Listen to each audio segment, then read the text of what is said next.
जय हिंद दोस्तों, आपका स्वागत है आपके अपने यूट्यूब चैनल यूपी रोजगार 9। हम लोग पढ़े हैं RRB NTPC RRB group D के लिए प्रैक्टिस सेट, जिसमें से हम लोग 17 प्रैक्टिस सेट कर चुके हैं। आज हमारा प्रैक्टिस सेट 18 नंबर है, जो रेलवे के पीवाईक्यू प्रश्नों पर आधारित होते हैं। ठीक है, हम लोग देखते हैं जितने भी अच्छे पिछली परीक्षाओं में आए हुए अच्छे प्रश्न हैं, हम उन्हें लेके आते हैं, उनको ट्रिक और कॉन्सेप्ट से लगाते हैं उनको। ठीक है, तो हम लोग प्रारंभ करते हैं। 4 प्रश्न हमने पहले से ही लिख रखा है। देखते हैं पहला प्रश्न क्या है। एक आदमी हर वर्ष के अंत में 2,000 रुपये बचाता है और 5% चक्रवृद्धि ब्याज पर निवेश करता है।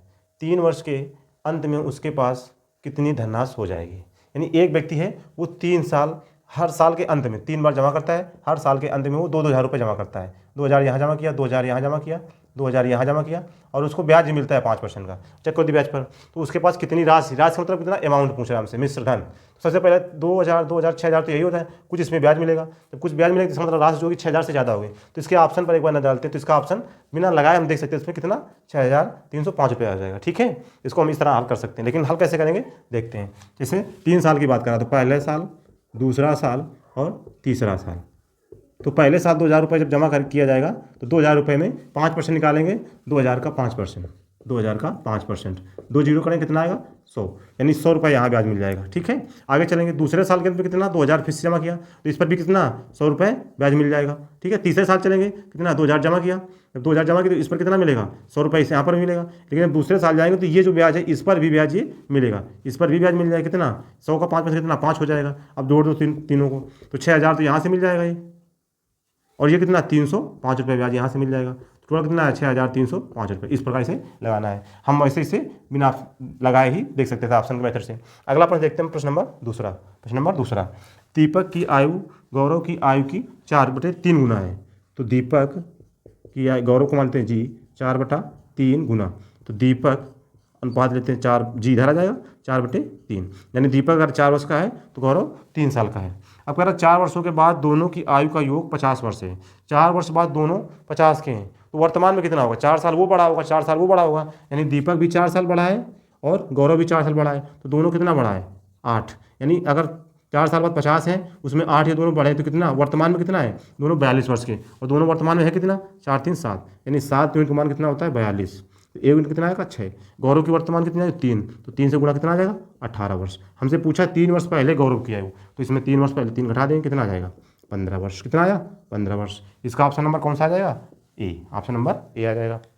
अगला प्रश्न देखते हैं 3 नंबर। कह रहा 3 बर्तन की धारिताएं समान है, इनमें दूध एवं पानी के मिश्रण का अनुपात क्रमशः 2:1, 1:3 तथा 5:1 है। ये तीनों मिश्रणों को एक बर्तन में डाल दिया जाता है, तो मिश्रण में दूध एवं पानी का नया अनुपात क्या होगा। ठीक है, देखते हैं। सबसे पहले लिखते हैं इधर मिल्क एवं वाटर। पहले बर्तन में 2:1, 2:1, दूसरे में 1:3 और तीसरे में 5:1। बराबर बराबर मात्रा लेना, तो पहले से देखते हैं कितना है। ये 3 लीटर इसमें मान लिया हमने, यहाँ 4 लीटर है, यहाँ 6 लीटर है। अब हमें इसमें बराबर करना है। जब हमें बराबर करना है तो सबकी मात्रा समान करना है। तो इसमें 3 है, तो इसका एलसीएम कितना हो जाएगा, इसका एलसीएम 12 हो जाएगा। तो इस 3 में किससे 4 से गुणा कराएं, यहाँ 4 से कर देंगे। यहाँ 4 में किससे कराएं 3 से। यहाँ 6 तो किससे 2 से गुणा करा दें। अब इसको लिख देते गुणा, 4 से गुणा 4 दूना 8, इधर आएगा 4 एकम 4, इधर कितना 3 एकम 3, 3 त्रिका 9। आगे 2 से गुणा कराएं 5, 10 आ जाएगा। 2 से 1 में 2 आ जाएगा। अब इसे हमें जोड़ना है, मिलाने के बाद क्या करना है, दूध में दूध जोड़ देंगे, पानी में पानी जोड़ देंगे। यहाँ 9 4 13 है, 2 15, 8 3 11, 11 और 10 21, ये अनुपात आ गया। अब ये किससे कटा 3 से, 3 से काटा 7, 3 से काटा 5, यानी 7:5। कितना है 7:5। ऑप्शन नंबर कौन सा हमारा सी, ऑप्शन नंबर हमारा सी। अगला प्रश्न देखते हैं हम लोग, प्रश्न नंबर 4। प्रश्न नंबर 4 क्या कह रहा है अभी, 1 2 3 4 और 5 से कितनी 4 अंक की संख्या बनाई जा सकती है। कितनी 4 अंक की संख्या बनाई जा सकती है यदि अंकों की पुनरावृत्ति संभव हो। यानी पुनरावृत्ति का मतलब है कि अंक, कोई भी अंक कितनी बार लिखा जा सकता है। ठीक है, इसके अलावा हमें ये संख्या कितनी 4 अंकों की, तो 4 अंकों की संख्या के लिए हम बॉक्स बनाते हैं 1 2 3, यानी 4 अंक की संख्या हो जाएगी। और अंक कितने हमारे पास 5 अंक हैं, यानी 1 को हम 5 बार लिख सकते हैं, 2 को भी 5 बार लिख सकते हैं, इसमें 2 को भी 5 बार, 3 को भी 5 बार, 4 को भी, यानी सभी अंकों को कितनी बार हम लिख सकते हैं 5 बार लिख सकते हैं। सारे अंकों को 5 बार हम लिख सकते हैं। तो इसका जब गुणा कराएंगे तो कितना हो जाएगा, जब गुणा कराएंगे तो 5 से गुणा कराएंगे कितना है 5 की पावर 4 आ जाएगा, और 5 की पावर 4 कितना होता है, ये 5 4 बार गया, ये होता है 625 कितना होता है 625। तो ऑप्शन नंबर इसका कितना आ जाएगा बी। ऑप्शन नंबर कितना आ जाएगा इसका, ऑप्शन नंबर इसका आ जाएगा बी, ये हमारा ऑप्शन है। अगला प्रश्न देखते हैं हम लोग 5 नंबर, प्रश्न नंबर 5 देखते हैं हम लोग, ठीक है। 5 देखते हैं क्या है, कह रहा त्रिभुज के केंद्रक के निर्देशांक क्या है जिसके कोने ए 1, -5 बी के बिंदु -4, 0 तथा सी के बिंदु 3, -4 है, 3, -4 है। तो केंद्र के बिंदु क्या होते हैं, इसका सूत्र होता है x1 + x2 + x3 बटे 3 कामा y1 y2 y3 बटे 3, ये होते हैं इसके केंद्रक, किसी भी त्रिभुज के केंद्रक, ठीक है। अब x1 का मान ये पहला वाला होता है, ये x2 है और ये x3 है, ठीक है, ये x1 है, ये y1 हो जाएगा, ये y2, ये y3 मान रखते हैं। x1 कितना है 1, फिर x2 कितना है -4, फिर x3 कितना है +3 बटे 3 कामा y1 कितना है -5, y2 कितना है 0, y3 कितना है -4 बटे कितना 3। यहाँ से कितना लिखना है, हमें 3 लिखना है। एक बार देख लेते हैं, 1 -4 और 3, ये -4 है, ठीक है। अब इसे हल करते हैं, जब इसे हम हल करेंगे तो ये 3 और 1 4 हो जाएगा, 4 में 4 जाए कितना आएगा 0, 0 में 3 से भाग देंगे तो 0 आ जाएगा कामा, यहाँ कितना आएगा -9 में 3 से भाग देंगे -9 बटे 3। जब इसे हल करेंगे तो 0 3 से काटा कितना -3, कितना है -3, यानी इसका केंद्र कितने है 0, -3, 0, -3। तो ऑप्शन नंबर कौन सा, ऑप्शन नंबर इसका ए, ऑप्शन नंबर इसका कौन सा आ जाएगा ए। 5 नंबर का प्रश्न आएगा ऑप्शन नंबर ए, 0, -3। अगला प्रश्न देखते हैं हम लोग, प्रश्न नंबर ये किसका त्रिकोणमिति का प्रश्न है, त्रिकोणमिति का sin² 1 + sin² 2 + sin² 3 dot sin² 89, sin² 89 तक हमें जाना है। सबसे पहले हमें देखना है 1 से लेके 1 2 3 डॉट ये गिनती कहाँ तक 89 तक लिखी। तो इसमें टोटल कितने पद होंगे, टोटल पद कितने होंगे, पदों की संख्या होगी इसमें कितने 89, कितने होंगे 89। इस 89 में एक पद यहाँ, इसके कोई हमें मान तो पता नहीं साइन के रूप में किसी का, इसके बीच में केवल हमें एक मान पता हो, कौन सा sin 45 का, किसका sin 45 का मान कितना होता है 1/√2। और जब स्क्वायर लगेगा, जब स्क्वायर करेंगे तो sin² 45 बराबर आ जाएगा 1/2। इसके बाद कितने पद बचे हमारे पास 88 पद बचे, कितने 88, 1 से लेकर 1 2 3 कितना बचा 88 पद। अब हमें ये ध्यान देना है कि sin² 1 प्लस sin² 89, sin² 89 ये हमको 1 देगा, कैसे sin² 1 प्लस इसको हम क्या लिख सकते हैं sin² 90 माइनस sin² 90 माइनस 89, ये एक इसको लिख सकते हैं sin² 90 माइनस 1। जब इसे हल करेंगे तो sin² 1 प्लस sin² 90 में से क्या होता है cos² थीटा हो जाएगा, cos² 1, और ये कितना होता है sin² थीटा प्लस cos² कितना होता है 1। ऐसे ये दो संख्या 88 पद है हमारे पास 88, तो इसमें कितने जोड़ा बनाएंगे, इसके जोड़ा कितने बनेंगे 44 जोड़ा। तो 44 जोड़ा यानी हर जोड़े से कितना मिलेगा एक मान, तो 44 जोड़ कितना 44 मिल जाएगा। और sin² 45 का मान कितना 1/2, तो 1/2 इसमें जोड़ कितना आएगा 44 से 1/2, 44 से 1/2। ऑप्शन नंबर इसका कौन सा हो जाएगा, option number D, option number हमारा कौन सा डी हो जाएगा। अगला प्रश्न देखते हैं हम लोग, प्रश्न नंबर 7। कह रहा शिवम एक काम को 6 दिन में और विवेक उसी काम को 24 दिन में कर सकता है। दोनों ने एक साथ काम शुरू किया, लेकिन काम पूरा होने से 3 दिन पहले शिवम ने काम छोड़ दिया, तो पूरा काम कितने समय में हुआ, ठीक। तो शिवम लिखते हैं, शिवम कितने 6 दिन में करता है, विवेक 24 दिन में पूरा काम करता है। तो एलसीएम लिया हमका कितना आएगा 24, कितना आया 24, 6 से भागेंगे 6 चौको 24, 24 से कम 24, एक बार जाएगा। अब इसमें कह रहा 3 दिन पहले किसने काम छोड़ दिया शिवम ने, यानी यहाँ से काम प्रारंभ हुआ, दोनों ने एक साथ काम शुरू किया, यहाँ पूरा होकर काम समाप्त हो रहा था, लेकिन इससे पहले यहाँ किसी ने काम छोड़ दिया, 3 दिन पहले शिवम ने काम छोड़ दिया, किसने शिवम ने, कितने दिन पहले 3 दिन। तो हम क्या करें, यहाँ शिवम 3 दिन और काम करता तो ज़्यादा काम हो जाता।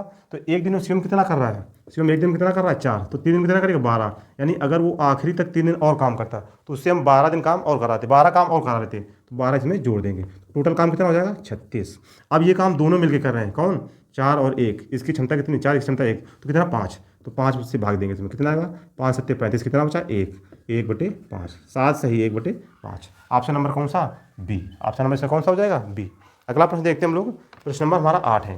कह रहा यदि किसी वस्तु को 5% की अपेक्षा 10% लाभ पर बेचा जाता है, यानी किसी 5% हानि, यानी 100 रुपये की अगर चीज़ है 5% हानि कितने बेचा गया, उसको 90 रुपये में बेचा गया, कितने में 95, 5% की हानि होती कितने 5% बेचा गया 95 में, ठीक है। फिर कह रहा 5 की अपेक्षा उसको 10% लाभ पर, अब इसको 10% लाभ पर बेचा जाए तो कितना बेचेगा, 100 वाली चीज़ कितने में 110 रुपये में बेचा जाएगा। तो कह रहा उसको 75 रुपये अधिक मिलते हैं, 75 रुपये अधिक मिलते हैं। तो बताओ यहाँ से कितना अंतर आया प्रतिशत में, यहाँ से कितना आया 15% अंतर आया, कितना 15, और 15 का मान कितना दिया 75, तो यहाँ से 15 से भाग देंगे कितना आया 5 बार, 1 बराबर कितना आया 5, 1 यूनिट का मान कितना आया यहाँ से 5, तो 100 बराबर कितना आ जाएगा 500। 100 का मान कितना आया 500। तो इसका आंसर कितना आ जाएगा 500। ऑप्शन नंबर कितना आएगा सी। ऑप्शन नंबर कितना आएगा सी। अगला प्रश्न देखते हैं हम लोग। अगला प्रश्न है हमारा प्रश्न नंबर 9। अगला हमारा प्रश्न नंबर है 9। देखते हैं। कह रहा एक वस्तु की कीमत में 22% की वृद्धि हुई, इसकी खपत में कितने प्रतिशत की कमी करें ताकि कुल व्यय वही रहे। ताकि कुल व्यय वही रहे खपत में, यानी पहले से कीमत 100 रुपये थी, बढ़ के कितनी हो गई 122। ये कीमत का अनुपात है, किसका कीमत का। अब इसको अगर हम उलट दें तो खपत का अनुपात आ जाता है, कितना खपत का अनुपात कितना हो जाएगा 122 से 100। यानी हमें खपत कितनी, प्रारंभिक खपत कितनी थी 122, उसमें कितना कम हो रहा 22, यानी 22 कम करना हो किसमें 122 में इंटू 100।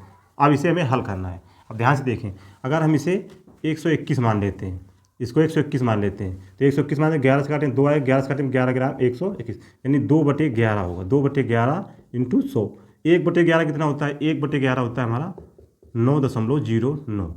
तो 2/11 कितना आ जाएगा 18.18%। हमने नीचे एक कम करके लिया है, नीचे अगर बड़ी संख्या होगी तो इससे मान इससे और छोटा ही आएगा। तो 18.18 के पास में कौन सा आंसर है, केवल एक ही ऑप्शन है, तो ऑप्शन नंबर बी आ जाएगा। इसका ऑप्शन नंबर बी आ जाएगा। यही तरीके से हम लगा सकते हैं इसको जल्दी से, बाकी और कैलकुलेट करेंगे तो टाइम ज़्यादा लग जाएगा। ठीक है, आगे देखते हैं हम लोग। प्रश्न नंबर 10। प्रश्न नंबर 10 क्या है हमारा, कह रहा है यदि ए बी सी गैर शून्यक हैं, यानी इनका मान किसी कोई जीरो नहीं हो सकता है, और a प्लस बी प्लस सी बराबर जीरो हो, तो a² plus b² plus c² का मान क्या होगा। देखते हैं। अगर ये a प्लस बी बराबर जीरो होता है तब हमें क्या पता होता है a³ plus b³ plus c³ बराबर 3abc ये होता है। ठीक है, देखते हैं। अब यहाँ इसका लेते हैं लासा। जब यहाँ नीचे लासा लेंगे तो क्या आएगा abc, कितना आएगा abc।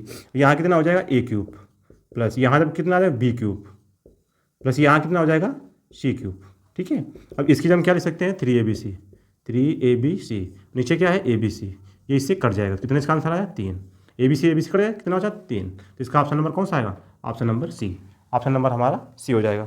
अगला प्रश्न देखते हैं। प्रश्न नंबर 11 कह रहा √7 प्लस √6 और √10 प्लस √3 और √8 प्लस √5 में सबसे छोटी संख्या कौन सी है। इसमें 2-3 प्रकार के प्रश्न बनते हैं। एक यहाँ पर अंतर वाला भी बन जाता है इसी में। ठीक है, ये प्लस वाला है। ठीक है, देखते हैं क्या है। सबसे पहले इसमें क्या नियम लगता है, यहाँ इसको जोड़ते हैं कितना आएगा 13, इसका जोड़ कितना है 13, इसका जोड़ कितना आ रहा है 13, इसका कितना जोड़ा है 13, यानी ये योग पर आधारित है। क्या है, जब प्रश्न योग पर हो और योग उनका समान हो, कैसा हो योग समान हो, तो हम दोनों को गुणा कराते हैं, और जो गुणा बड़ा होगा वही हमारा आंसर हो जाएगा, जो छोटा होगा वही हमारा छोटा हो जाएगा। जैसे इसका गुणा कराएंगे 7×6 √7 प्लस √6, इसको गुणा कराएंगे कितना आएगा 42, √42 आ जाएगा। √10 प्लस √3 गुणा कराएंगे कितना आएगा √30। अगला कौन सा है √8 प्लस √5 गुणा कराएंगे कितना आएगा √40। अब इसमें छोटा कौन सा है, हमसे बड़ा पूछा है कि छोटा पूछा है, हमसे छोटा पूछा गया है तो हम छोटा बता देंगे। तो छोटा इसका आंसर कौन सा आ जाएगा, देख लेते हैं ऑप्शन हम। ऑप्शन नंबर इसका प्रश्न नंबर कौन सा हमारा 10।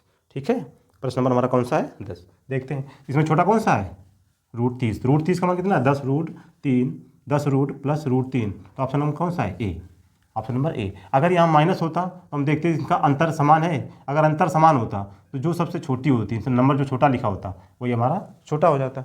अगला प्रश्न देते हैं प्रश्न नंबर 12। प्रश्न नंबर 12 में क्या है, कह रहा है संख्या 36, 75, 149 में 5 के स्थानीय मान। तो 5 का स्थानीय मान ये है, तो 5 की इकाई दहाई सैकड़ा हज़ार, तो यानी 5 का स्थानीय मान कितना आएगा 5000, कितना आएगा 5000। फिर इसके बाद कह रहा है 5 के अंकित मान। तो अंकित मान यानी फेस वैल्यू, क्या कहते हैं इसे फेस वैल्यू, ये जितनी संख्या कहते हैं वो उतना ही होता है, इनका अंतर इसे घटा देंगे तो कितना आ जाएगा यहाँ 5, यहाँ कितना आएगा 9, यहाँ कितना है 9, यहाँ कितना होता है 4। तो इसका आंसर कितना है, ऑप्शन नंबर कौन सा इसका सही है बी। ऑप्शन नंबर कौन सा सही इसका, प्रश्न संख्या 12 का ऑप्शन नंबर बी सही है। अगला प्रश्न है हमारा प्रश्न नंबर 13। अगला प्रश्न संख्या हमारी कौन सी है 13। क्या कह रहा है, कह रहा है पंचभुज का एक कोण 140 अंश है, यदि शेष कोण 1:2:3:4 के अनुपात में है तो सबसे बड़े कोण का मान क्या होगा। तो सबसे बड़े कोण का मान क्या होगा। सबसे पहले थे पंचभुज में एक कोण 140 अंश है, बाकी जो शेष कोण है उनका अनुपात दिया हुआ है। तो पंचभुज के सभी अंतःकोणों का योग क्या होता है, अंतःकोणों का योग क्या होता है, किसी भी बहुभुज के n-2 × 180 अंश, यही तो होता है। अब इसमें n क्या है भुजा, तो 5 भुजा, तो 5 - 3 × 180, ये कितना आएगा 2, 5 - 2, तो 5 - 2 कितना आएगा 3 इंटू 180 कितना आएगा 538 का 540 आएगा। कितना है 540। ये किसी भी बहुभुज के अंतःकोणों का सूत्र है, अंतःकोण का योग, अंतःकोण का ये योग होता है। ठीक है, अब 540 है सभी कोणों को, पाँच पंच भुज है तो 5 ही कोण होंगे क्योंकि 5 भुजा है। अब उसमें एक सबसे जो बड़ा कोण कितना है 140 अंश, कितना 140 अंश, इसमें एक घटा देते हैं, कितना बचेगा इसमें 0 400, कितना बचा 400। अब हमारे पास इनका अनुपात दिया है, जो शेष 4 कोण इनका अनुपात कितना दिया है, तो ये कितना अनुपात है 1 2 3 4, जोड़े कितना है 10, यानी 10 अनुपात है। और ये किसके बराबर है 400 के बराबर, 10 किसके बराबर है 400, तो एक किसका माना जाएगा 40 के बराबर, 0 0 कट जाएगा, एक 40 के बराबर है। सबसे बड़ा कोण कौन सा है, सबसे बड़ा कोण, तो बड़ा कोण इसमें कौन सा है, बड़ा कोण कितना है 4, तो एक का मान 40 है तो 4 का मान कितना आ जाएगा 4 गुणित 40 कितना आएगा 160 अंश, कितना आया 160 अंश। ऑप्शन नंबर कौन सा डी, ऑप्शन नंबर कौन सा है इसका डी नंबर आ गया ऑप्शन। अगला प्रश्न देखते हैं हम लोग, प्रश्न नंबर हमारा कौन सा है 14 नंबर प्रश्न है। क्या कह रहा है 14 नंबर प्रश्न में, कह रहा यदि यम का यन प्रतिशत, यम का यम प्रतिशत, ठीक है, यम इंटू यम प्रतिशत लगाते हैं प्लस यन इंटू यन प्रतिशत बराबर 2 इंटू एम एन प्रतिशत। प्रतिशत चाहे इधर लगाओ चाहे इधर लगाओ, कोई संख्या, ये दोनों प्रतिशत से प्रतिशत कट जाएगा, ये प्रतिशत से कट जाएगा। ये लिखा है एम स्क्वायर प्लस ये एन स्क्वायर, ये 2mn तो इधर आ जाएगा माइनस का 2mn बराबर कितना है 0। ये क्या लिखा है यम माइनस एन का होल स्क्वायर बराबर कितना आएगा 0। यहाँ से इसका वर्गमूल कितना आएगा यम माइनस एन बराबर 0, तो यम बराबर कितना आ जाएगा यन, यम बराबर यन कितना आया, यानी दोनों बराबर हैं, तो दोनों बराबर तो कितना आ जाएगा 100। हमसे पूछा क्या है यम का यन, यम का कितना प्रतिशत यन है, यम का कितना प्रतिशत है, दोनों का अनुपात कितना है 1:1, तो ये दोनों कितने 1/1 इंटू 100 कितना आया 100%, कितना आया 100%। तो इसका ऑप्शन कितना आया ए, ऑप्शन नंबर कितना आया इसका ए। अगला प्रश्न देखते हैं हम लोग, प्रश्न नंबर हमारा कौन सा है अगला 15। अगला प्रश्न हमारा है 15, अंतिम प्रश्न हमारा बचा है आज का अंतिम प्रश्न। ठीक है, देखते हैं अंतिम प्रश्न क्या है, प्रश्न संख्या 15 क्या है, यदि x प्लस 1/x अनुपात x माइनस 1/x बराबर 5:3 हो तो x का मान होगा। ऑप्शन इसके दिए हैं, पहला इसका ऑप्शन दिया है हमें +-2 b +-1 c +-3 और डी 0। देखते इसे कैसे हल करते हैं, ये अनुपात दिया हुआ है। ठीक है, इसका मतलब x प्लस 1/x बटे x माइनस 1/x बराबर 5/3। इससे हम लगाते हैं युगांतर अनुपात, क्या लगाते हैं युगांतर अनुपात। जब इसमें लगाएंगे तो ये ऊपर जुड़ जाएगा, जब जुड़ेगा तो माइनस माइनस ये कट जाएगा बटे x, तो कितना आ जाएगा 2x। अब इसमें जब नीचे लगाएंगे योगांतर को पहले योग किया, अब इसमें घटाएंगे, इसी में जिसको घटाएंगे जब घटाएंगे तो ये वाला प्लस हो जाएगा चिन्ह। ठीक है, जैसे x प्लस 1/x माइनस ये घटाएंगे तो x, और ये माइनस तो प्लस हो जाएगा बटे x, तो ये वाला की बार ये कटेगा तो कितना जाएगा 2/x और बराबर ये इधर ऊपर जुड़े कितना आएगा 5 3 8, अब 5 में 3 घटे कितना आएगा 2। इसको इधर हल करते हैं, अब ये 2 से 2 कट जाएगा, ये x नीचे से ऊपर चला जाएगा, कितना आएगा x स्क्वायर, इसे काटेंगे कितना है 4, तो x स्क्वायर कितना है 4, तो x बराबर कितना आ जाएगा x बराबर आ जाएगा +-2, कितना आया +-2। तो ऑप्शन नंबर कौन सा होगा, ऑप्शन नंबर कौन सा हो जाएगा इसका, ऑप्शन नंबर ये हो जाएगा। आज हम लोगों ने कितने 15 प्रश्न किए। ठीक है, इस सेट में आज सेट नंबर था हमारा 18। ठीक है, आज की क्लास में जितने भी अच्छे प्रश्न थे वो सारे प्रश्न हमने किए हैं। आप लोगों से सबसे पहले वीडियो को रोक के प्रश्न लगाने की कोशिश किया करें, जब ना आए तब उसे हम हल करते हैं आगे। ठीक है, वीडियो अच्छा लगे तो लाइक करें, चैनल को हमारे सब्सक्राइब करें। धन्यवाद दोस्तों।